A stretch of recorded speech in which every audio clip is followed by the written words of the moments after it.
Dean ng School of Diplomacy and Governance ng De La Salle College of St. Benilde, si Dr. Gary Ador Janicio. Doc, magandang umaga po ulit. Good morning, Animo. Good morning.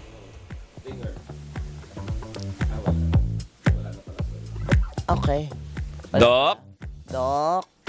Doc?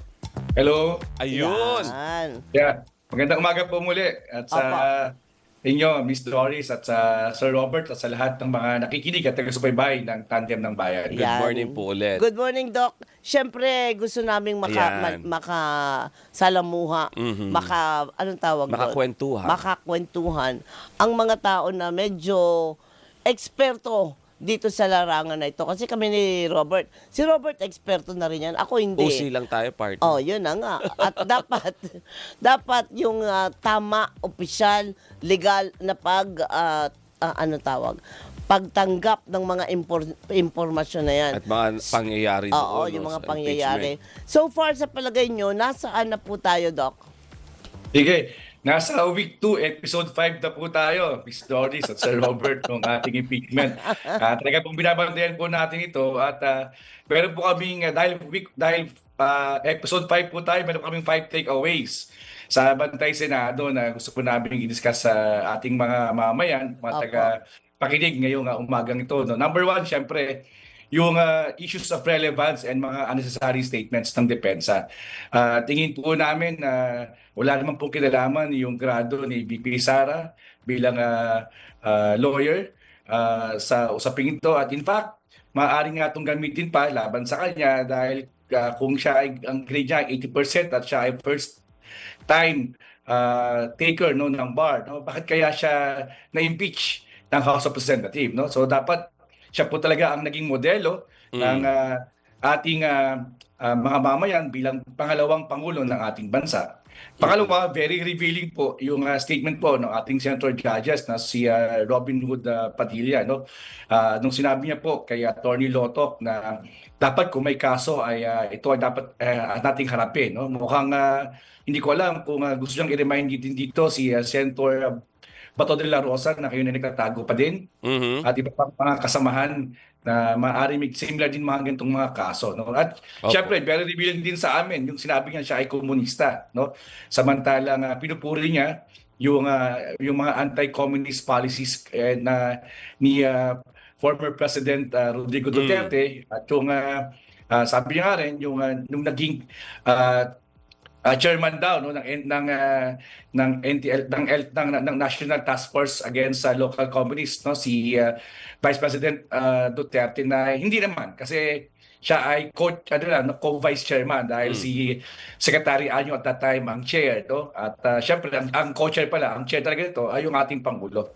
So pangatlo din nakita rin namin syempre yung binalik yung Oplan Romanov no na sabi nga ni Senator Rafi Tulfo, ito ay unang natin narinig nung panahon ni nung sinabi ito ni Mayor Baste Duterte no in reference to the Marcos experience. So hindi natin alam bakit ito binanggit nung vlogger na si Pincers Maui doon sa isang press con nga kay VP Duterte. Unfortunately, hindi naman sila kipag-cooperate nung sila ay tinawag nga ng NBI. At pang-apat, maganda rin yung mga paalala o yung mga lectures ni Attorney Ligutan no tungkol doon sa usaping nga ng inciting sedition no kay Senator Pia Cayetano no nag-cite siya ng dalawang Supreme Court rulings no medyo no para tayo nasa klase uli no especially sa mga law students na interesado para pag-aralan ito at of course panglima very revealing din sa amin yung paalala ni Senator Judges Tito Soto na ang pinag-uusapan talaga dito ay betrayal of public trust. No? At ito ay impeachment court, hindi ito isang criminal court. So ang tanong ay fit pa ba ang ating Vice Presidente na mamuno sa kabila ng mga binanggit niya, yung kanyang mga naging pag-uugali, pag-aasal these past few years. No? At tandaan natin, no? Sa ating konstitusyon, dalawa lamang ang binabanggit na impeachable officials na elected. Ito yung presidente at vice president. Kaya napakataas po ng responsibilitas, napakataas po ng inaatas ng ating konstitusyon sa dalawang pinakamataas nating pinuno ng ating bansa na maging maging huwarang modelo at siguraduhin na sumusunod sa lahat ng mga sinasabi ng ating Opo. konstitusyon. Dr. Gary, bilang kayo po ay observer, ang grupo po ninyo, Bantay Senado, pag-usapan natin yung mismong court muna din. Yan.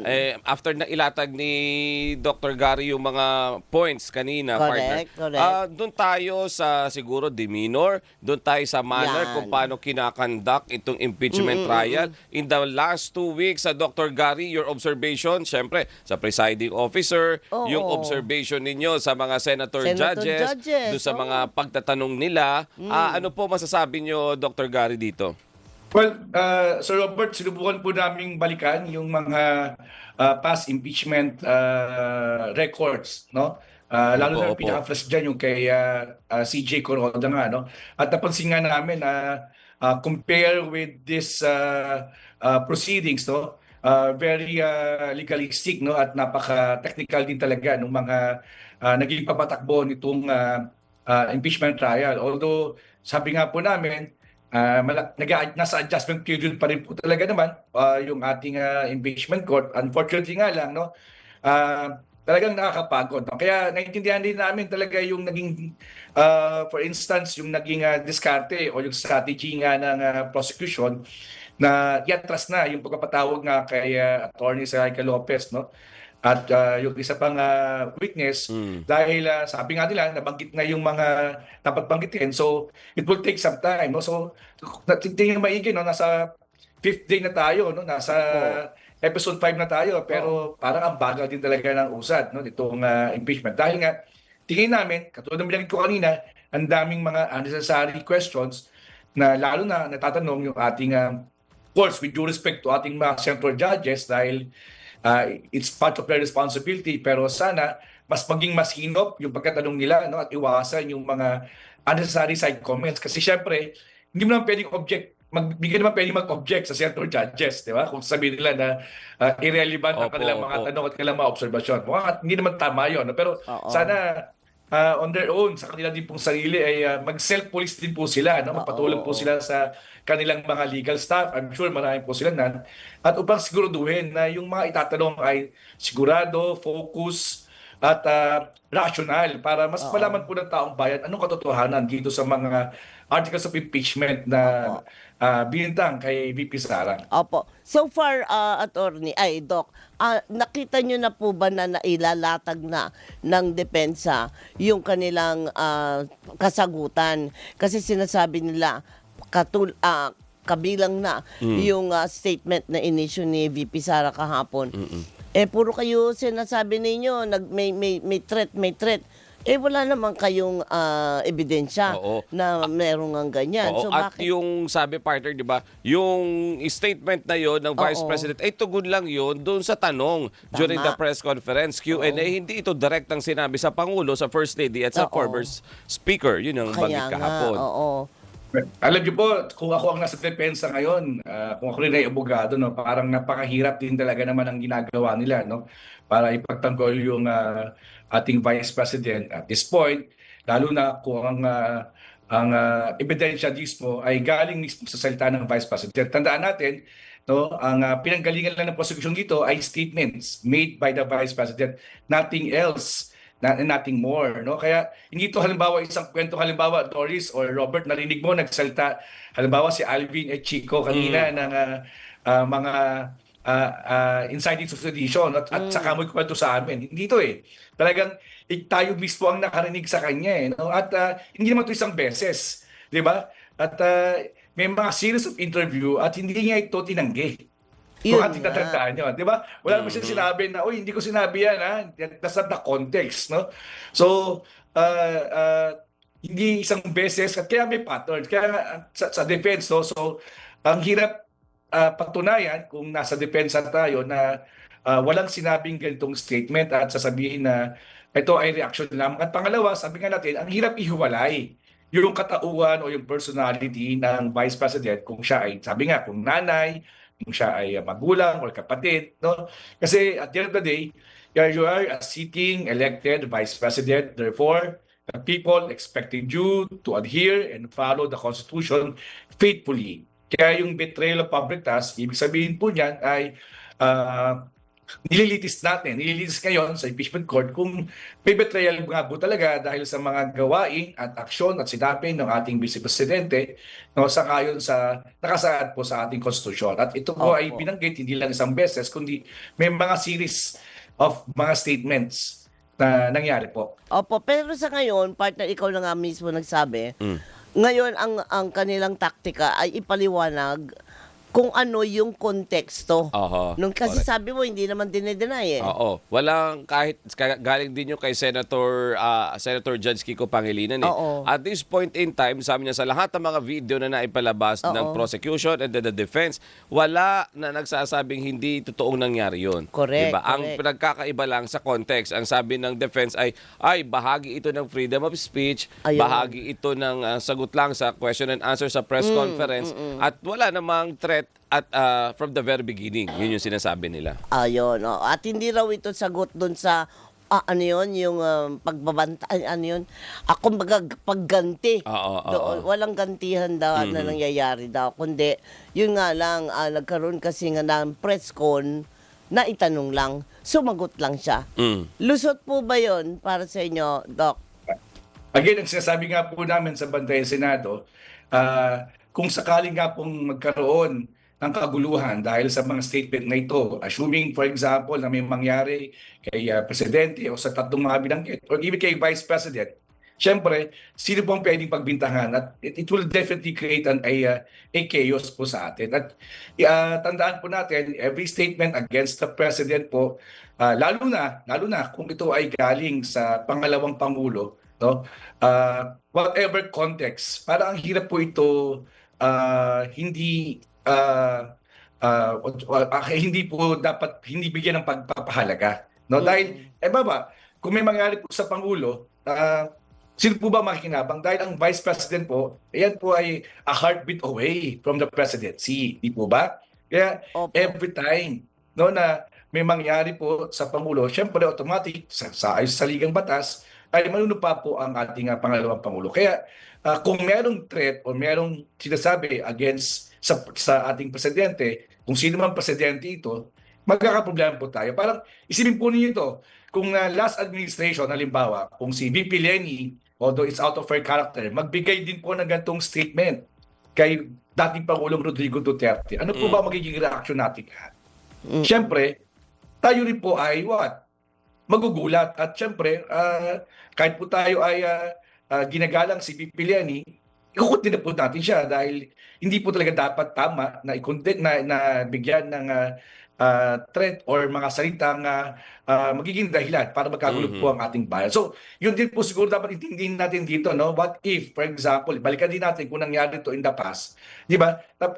Kung tayo po ay faithful sa ating constitution, I think we have to follow the same track na kailangan din bigyan ng karapatang aksyon kasi hindi natin pwedeng palagpasin ito dahil nga tayo mga ordinaryong mamayan, kung magsasalita tayo halimbawa sa aeroplano, may bomb threat tayong sasabihin, maaasumto tayo or kung ano man. No? So yung freedom of expression ay hindi pwedeng maging dahilan or palusot lamang lalo na kung ang threat dito ay yung ating national security. Opo, So opo. yan po yung importante dapat tandaan din natin lahat. Doc, sa panig ng Bantay Senado, hindi ba kayo nabitin na hindi na tinawag? Yun na nga. Sabi ng PROSEC, Oo. we know when to stop. Hindi na namin paupoy sa witness stand si Atty. Zulaika Lopez. Redundant. Medyo totoo lang, nakakapagod. Alam ko, Robert, nandun ka sa Senado, nakakapagod din naman talaga magbantay. No? In fact, mamaya nga pala, meron kaming community watch party dito sa Immaculate Heart of Mesa, may Claret Parish no, sa Quezon City. Makikipag-ugnayan uli kami sa aming mga mamayan dyan at makikinig dito sa impeachment. Again, dun nga sa tanong mo, may wisdom din naman ang prosecution noon dahil kung itatanong din naman ay the same questions or already been answered by the past two witnesses, si yung NBI Special Agent Calilong at si Attorney Lotok nga po, no? So baka nga redundant na, although sabi naman ni Attorney Capunan, no, maaari pa ipatawag naman si Attorney Sinaida Lopez sa iba pang mga articles of impeachment. So we defer dun sa wisdom po nila Although syempre, sana mas mapakinggan po natin lahat ito. Kaya nga lang, medyo ang kalaban natin dito yung oras, no? Times on the essence. So, sabi ko nga, nasa episode 5 pa lang tayo. Ang bagal, no? Ang bagal ng storyline. So, para baka mainip tayo lalo. So sana, kailangan po natin ng mahabang pasensya at yung biskwit din po para mas maging masaya yung ating pagbabantay dito sa proceeding ng impeachment trial. Dagdag nyo yung kape, Doc. Kami rin po, dapat nga. Magsuswiss kami ng mga kape para biscuit mamayang hapon para sa mga tao, no, na makikinig po dito sa aming community watch party. Okay. Opo. Doc, for the meantime, maraming salamat. Pero mamaya, mababa ang pakikinggan natin oral arguments ito, Oral di ba? Yeah. Tagisan Sa ng mga husay motions, ito. no, na pag-usapan po later. Pakinggan po natin parehas po Tax ito. records. Okay. Opo. Doc, maraming salamat po. Salamat, sir. Sige, maraming salamat po, Sir Robert at Miss Doris. Thank Magandang you. umaga po sa inyo lahat. Thank you Thank you po. Si very Dr. much. Gary Ador Junicio, ang convenor ng Bantay Senado, Dean, School of Diplomacy and Governance ng De La Salle College of St. Benilde. Ang haba ng ganapan talaga, partner. Ano bang babaunin mo mamaya pagpunta mo sa Senado? Hangin. Kanin talaga. Hangin. Air diet.